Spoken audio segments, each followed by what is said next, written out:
So, just to continue with our stained glass window, the other day I was talking about putting lines in and how you could do it in our Word.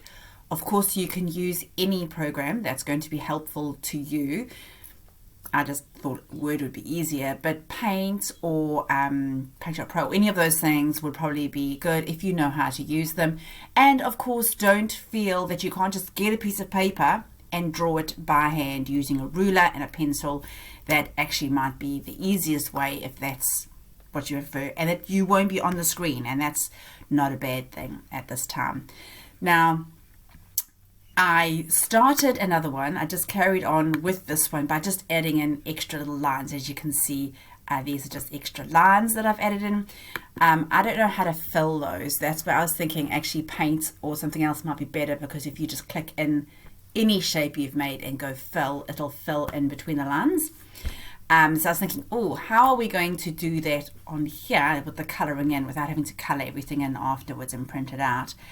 And what I thought we could actually do is use rectangles for the lines. So I am going to go insert and shape, and I'll click on a rectangle, and I'm just going to go all the way down to the bottom. Why is it not moving? Come on.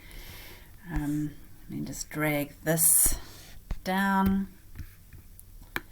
It's not working because I want to go quickly. All the way down to there. Now, I am going to make sure that that is a centimetre. So if I just increase my size and I go so that it's a centimetre, and I am going to fill my shape in black. And now, of course, I've got that underneath there, but if I click on here and just go under, and then click on here and just go under. There's a few underings to do. That's so bad. Let's go on top. Where has my rectangle gone? Where, oh, where has my little rectangle gone? I'll just do that and make it go forward. Why is that?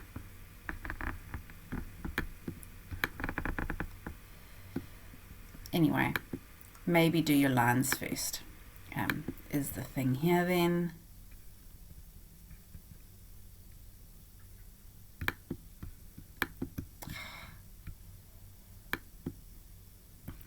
Yeah, I just have to insert another one.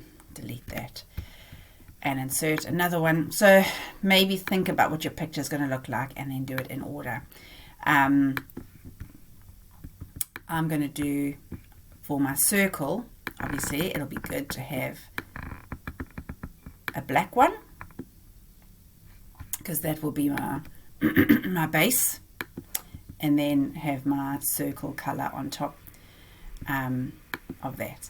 So there you go. I mean, that was my sort of simple way of doing things. Look, if push comes to shove, and you can't draw, you can't color in your shapes because of how you've done it. You know, this is, I want it to be blue. Let's go back down here. You could just write blue in it if you want this triangle to be green and this one to be yellow.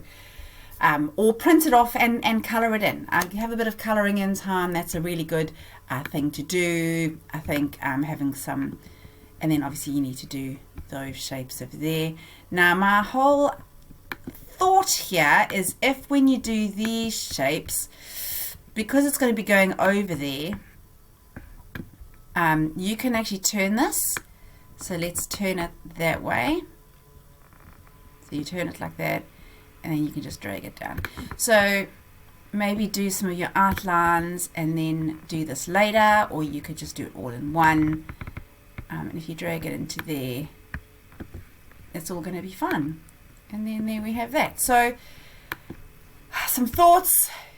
Some of you guys might actually know a whole lot of different things. If I see, my outlines are the wrong color, so you can see them, but now that I do that, you can't actually see any difference.